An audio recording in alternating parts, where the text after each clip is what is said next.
નમસ્તે વિદ્યાર્થીની બહેનો, આજે આપણે ધોરણ 7 હિન્દી વિષયમાં પાઠ 10 અંદાજ અપના અપના એના વિશે અભ્યાસ કરીશું। સૌપ્રથમ આપણે પ્રસ્તાવના જોઈએ।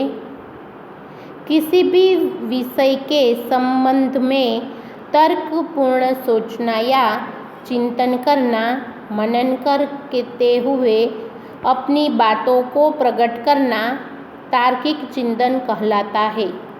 तार्किक चिंतन वैज्ञानिक अभिगम पर आधारित व्यक्ति की सोच विचार करने की मानसिक प्रक्रिया है।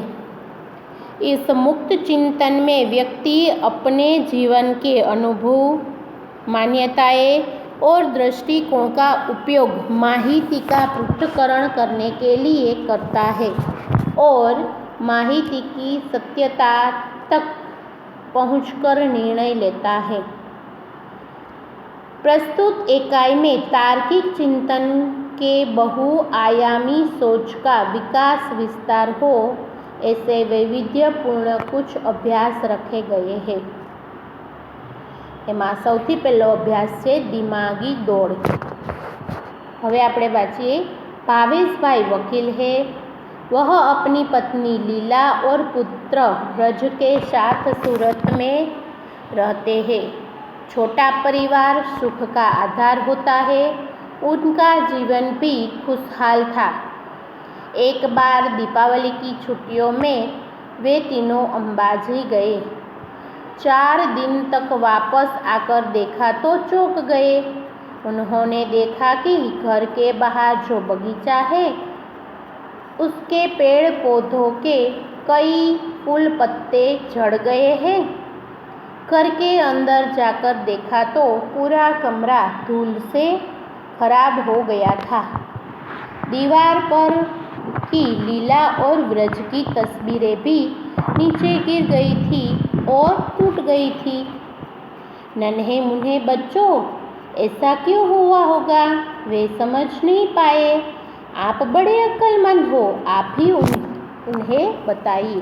હવે આપણે જોઈએ કે આ પરિસ્થિતિ છે શું કામ એને થઈ હશે, તો આપણે જવાબ લખીએ। भावेश भाई के घर की हालात देखकर लगता है कि बाहर जोर की आंधी आई होगी। वेंटिलेशन से हवा के साथ धूल भी घर में आई होगी।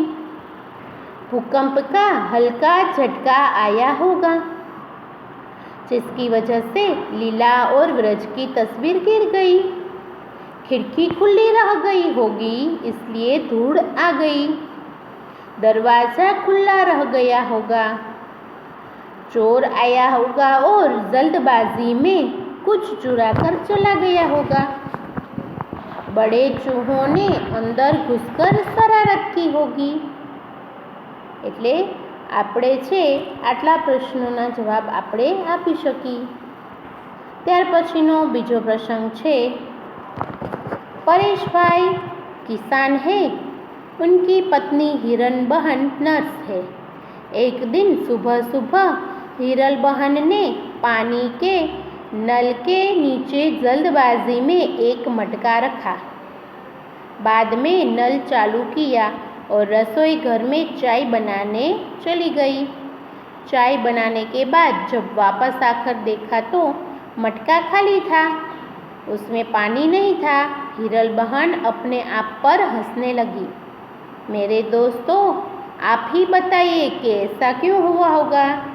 तो આપણે એનો જવાબ આપી શકી કે हिरल बहन नल के पानी बंद हो गया होगा। मटके में दरार होगी इसलिए पानी सब चला गया। मटके के पेंदे में एक छेद होगा इसलिए पानी बिखर गया। मटका ठीक नल के नीचे नहीं रखा होगा। मटके पर गलती से ढक्कन रख दिया होगा। और लास्ट में हम कह सकते हैं मटका उल्टा रखा होगा इसलिए उसमें पानी नहीं भरा। ત્યાર પછીનો પ્રસંગ है। सेजल 2 गमले लाई।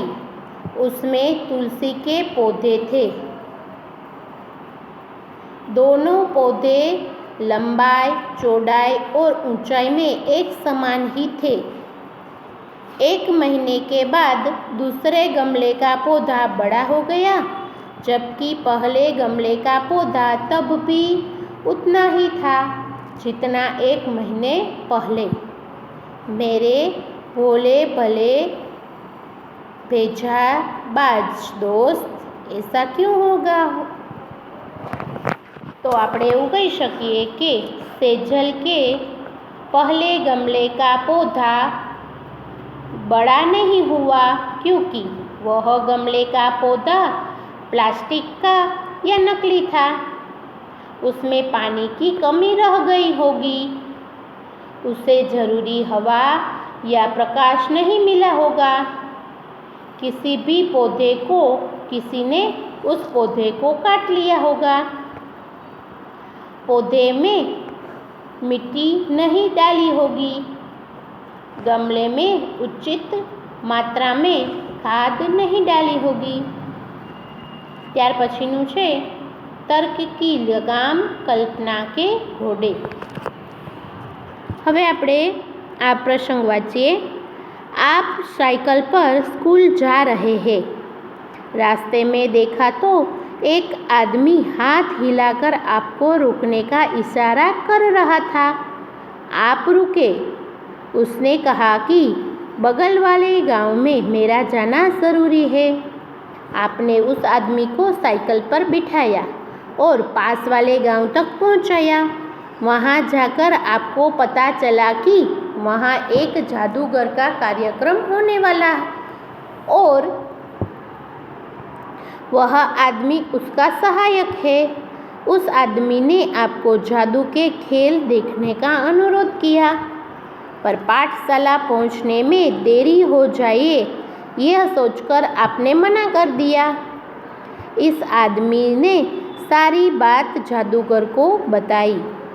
जादूगर ने खुश होकर आपको एक करामती चश्मे दिए और कहा कि इसे पहनने से तुम सबको देख पाओगे और कुछ भी कर पाओगे, तुम्हें कोई नहीं देख पाएगा। उसका असर 1 हफ्ते तक रहेगा। आप चश्मा लेकर वापस अपने गांव की पाठशाला में आए। वहां से घर गए। दूसरे रोज नहा धोकर आईने में देखा। आपने चश्मे पहने। आईने में देखा तो सचमुच आप गायब हो चुके थे। अब आप बताइए कि आप कहाँ कहाँ जाएंगे और क्या क्या करेंगे? तो जादुई चश्मा पहनकर हलवाई की दुकान में जाकर मनचाही मिठाई खाऊंगा। मुफ्त में फिल्म का या नाटक देख लाऊंगा। मुफ्त में जादू के खेल दिखाऊंगा। फुलवारी से फूल तोड़ लाऊंगी। पेट पर बैठकर फल तोड़ तोड़ कर खाऊंगी। पड़ोसी के घर की चीज़ें उधर से इधर रख के उन्हें डराऊंगी। આવી રીતે આપણી પાસે કરામતી ચશ્મા આવે તો આપણે શું કરીએ એવા આપણા પણ વિચારો આપણે લખી શકીએ છીએ। ત્યાર પછીનું છેલ્લું છે पूरे दिन की पढ़ाई और खेल कूद के बाद रात को आपकी आंख लग गई। नींद में आपने एक सपना देखा। आप घूमते घूमते बहुत दूर निकल गए। आप नदी, पहाड़ों के अद्भुत सौंदर्य में लीन हो गए। आपको पता भी नहीं चला और आप चलते चलते जंगल में पहुंच गए। यकायक आपके सामने एक शेर आ गया। शेर को देखकर आपके होश आए। आप घबरा गए। मारे डर के आंखें बंद कर दी। आपने ईश्वर को याद किया और कहा, काश मेरे पास पंछी की तरह पंख होते तो। तभी चमत्कार हुआ और आपके हाथ की जगह पंख उड़ आए। आप उड़कर वापस घर आए। आप बड़े खुश थे, जान भी बची और पंख भी मिल गए। सपना टूटा, आपने नींद से आंखें खोली। आपने पाया कि आपको हकीकत में हाथों की जगह पंख मिल गई है। तो मेरे परिंदे दोस्त, अब बताइए कि आप कहाँ कहाँ जाओगे और क्या क्या देखेंगे। तो अगर आपको पंख मिली और आप उड़ने लगे तो आप क्या करेंगे। तो हम लिख सकते हैं कि मैं आसमान में बादल के पास जाकर उन्हें देखूंगी। मैं पक्षियों से मित्रता करूंगी। मैं पक्षियों के साथ उड़ने की शर्त लगाऊंगी। मैं उड़कर बाजार से चीज़ें लाऊंगी। मैं पेड़ पर बैठकर फल तोड़कर खाऊंगी। मैं पहाड़ों पर जाकर आनंद मनाऊंगी। मैं दूर रहने वाले मित्रों के घर जल्दी पहुंच जाऊंगी। मैं जंगल में जाकर शेरों और बाघों को नज़दीक से देखूंगी। ત્યાર પછીનું છે, इस बार आपकी मज़ेदार और अनोखी कसौटी होने वाली है। एक बड़ा जहाज आपको निर्जन टापू पर ले जाने वाला है। यहाँ केवल मिट्टी, कंकड़, पत्थर, पहाड़ और समुद्री पानी ही है। तो मेरे बुद्धिमान दोस्त, वहाँ एक हफ्ते तक सुख चैन से रहने के लिए आप अपने साथ कौन कौन सी चीज़ें ले जाएंगे, उनकी सूची बनाइए। जैसे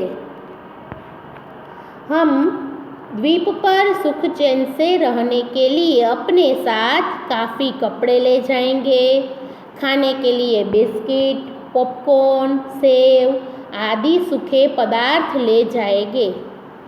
काजू, बादाम, अंजीर, फल आदि मेवा ले जाएंगे। एक स्टोव भी ले जाएंगे। उस पर खाना बनाने के लिए हम कुकर, आटा, दाल, चावल, मसाले आदि ले जाएंगे। एक हफ्ते तक चले उतना पानी भी ले जाएंगे। हम क्रिकेट का सामान, कैरम, शतरंज, फुटबॉल और टेनिस खेलने के लिए ले जाएंगे। पढ़ने के लिए रोचक और ज्ञानवर्धक पुस्तकें ले जाएंगे।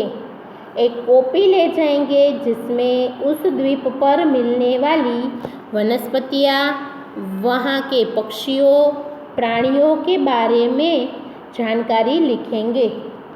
रक्षा के लिए हम एक छोटी सी बंदूक भी ले जाएंगे और एक छोटा सा कैमरा भी ले जाएंगे जिसके अंदर उस द्वीप के सुंदर सुंदर तस्वीरें भी खींचेंगे। नमस्ते विद्यार्थिनी बहनों।